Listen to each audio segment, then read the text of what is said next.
Hindi tayo makapasok dun sa gilid, sa creek. Sobrang lalim na. Talaga titirik tayo doon. Dito tayo sa Molino Road papasok.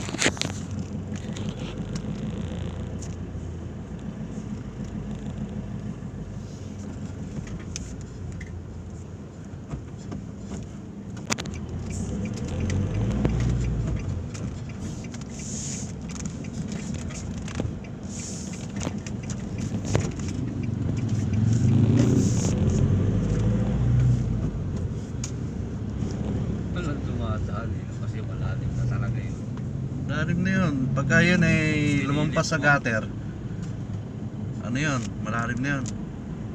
Palusong yun eh. Pagka tumayo ka doon, hanggang dito yun. mo yung gutter, Baywang mo yun eh. Baywang yun. Diba? Yung sa paganoan? Oo, baywang mo na yun. Baywang na yun. Hindi malalim naman. Pasok dito yun. Yung kalahati ng gutter, kaya pa yun. Oo, pero yung lumampas na doon sa gutter, hindi na. Wala, malalim na yun. Huwag mo nang pilitin.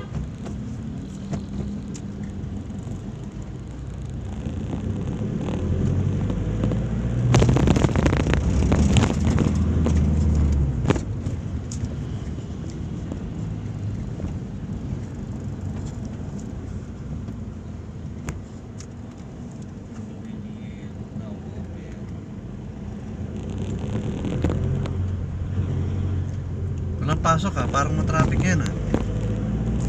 Wala nang pasok. May pasok ang truck. Baha. Dito na lahat nagdadaan. Nabagay. Diba? Yung iba kasi dapat doon yun eh. Dito na lang.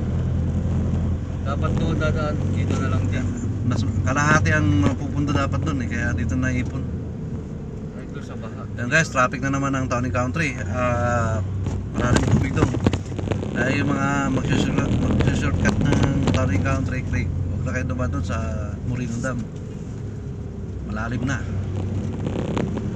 Hindi kaya. Yung kaya mong pasukin yon, palatandaan doon yung gutter, yung pinakang gutter doon sa gilid ng creek. Pagkalahati yung tubig, kaya. Pero pag lumampas na sa gutter, di, lubog na sakyan mo doon.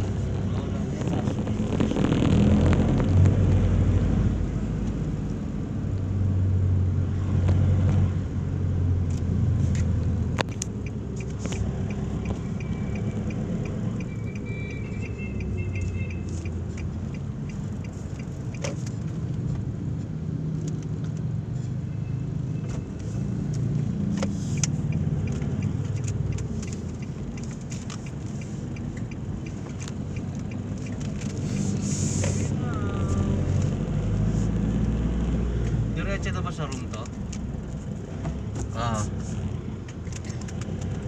You know your room number?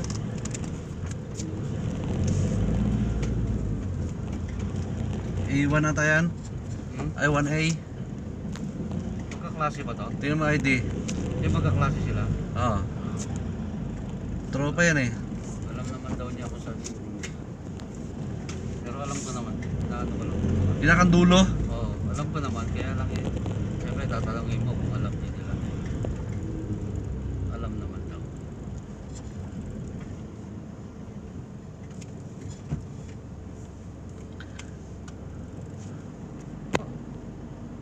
Parang ang bilis ah. Shoutout po sa mga taga-Mapsahi.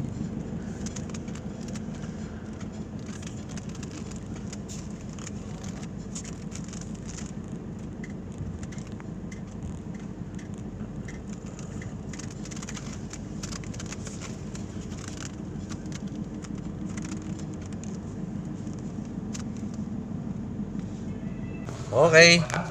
Bye.